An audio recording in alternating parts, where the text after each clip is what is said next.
ఉమ్మడి వరంగల్ జిల్లాలో మహాలక్ష్మి పథకం విజయవంతంగా అమలవుతోంది. పల్లె వెలుగు ఎక్స్ప్రెస్ బస్సుల్లో ఇప్పటివరకు 15 కోట్ల మందికి పైగా మహిళలు ఉచితంగా ప్రయాణించారు. బస్సుల్లో ఆక్యుపెన్సీ రేషియో పెరిగింది. దీంతో ఆర్టీసీకి భారీగానే ఆదాయం వస్తోంది.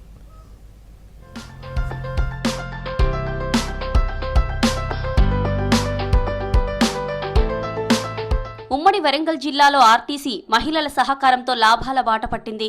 మహాలక్ష్మి స్కీమ్తో ఆర్టీసీకి మంచి రోజులొచ్చాయి. ఉమ్మడి వరంగల్ అన్ని డిపోలు నష్టాల నుంచి బయటపడుతున్నాయి. మహాలక్ష్మి పథకం కింద ఉమ్మడి వరంగల్లోని 9 డిపోల పరిధిలో 15,41,00,000 మంది మహిళలు బస్సుల్లో ఉచితంగా ప్రయాణం చేశారు. మొత్తం ప్రయాణికుల్లో వారి వాటా 64% ఉంది. మహాలక్ష్మి స్కీమ్తో ఇప్పటి వరకు 688,35,00,000 ఆదాయం వచ్చిందన్నారు ఆర్టీసీ అధికారులు.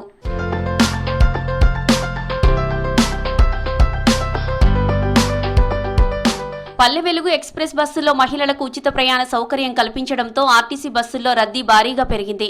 అన్ని డిపోల్లో బస్సులు 100కు పైగా ఆక్యుపెన్సీ రేషియో నమోదు చేస్తున్నాయి. వరంగల్ ఆర్టీసీ రీజియన్కు 2023 డిసెంబర్ నుంచి ఇప్పటి వరకు 1,400 కోట్లకు పైగా ఆదాయం వచ్చింది. వరంగల్ 1 డిపో 208,68,00,000 రూపాయలతో ముందంజలో ఉంది. 207,90,00,000తో వరంగల్ 2 డిపో రెండో స్థానంలో ఉంది. హన్మకొండ డిపోలో అత్యధికంగా 4,34,00,000 మంది ప్రయాణించారు. ఆ తర్వాతి స్థానంలో 3,30,00,000 మందితో జనగామ ఉంది.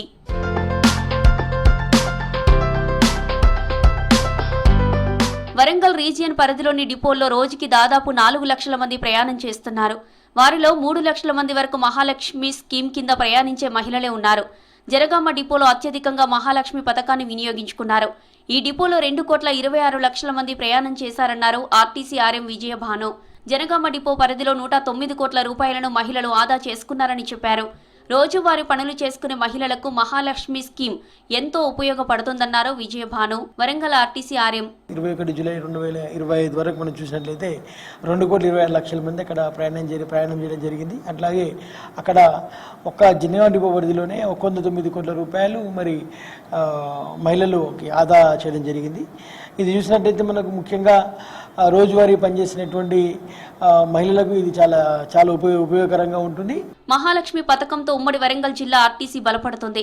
సంక్రాంతి, దసరా, కార్తీక మాసం వంటి ప్రత్యేక సందర్భాలు, సెలవుల్లో 100 రోజుల ప్రత్యేక కార్యాచరణ పేరుతో ప్రణాళికలు, ఆధ్యాత్మిక ప్రాంతాలకు ప్రత్యేక బస్సులు నడపడంతో అనుకున్న లక్ష్యాలను సాధించామంటున్నారు ఆర్టీసీ వరంగల్ రీజియన్ అధికారులు.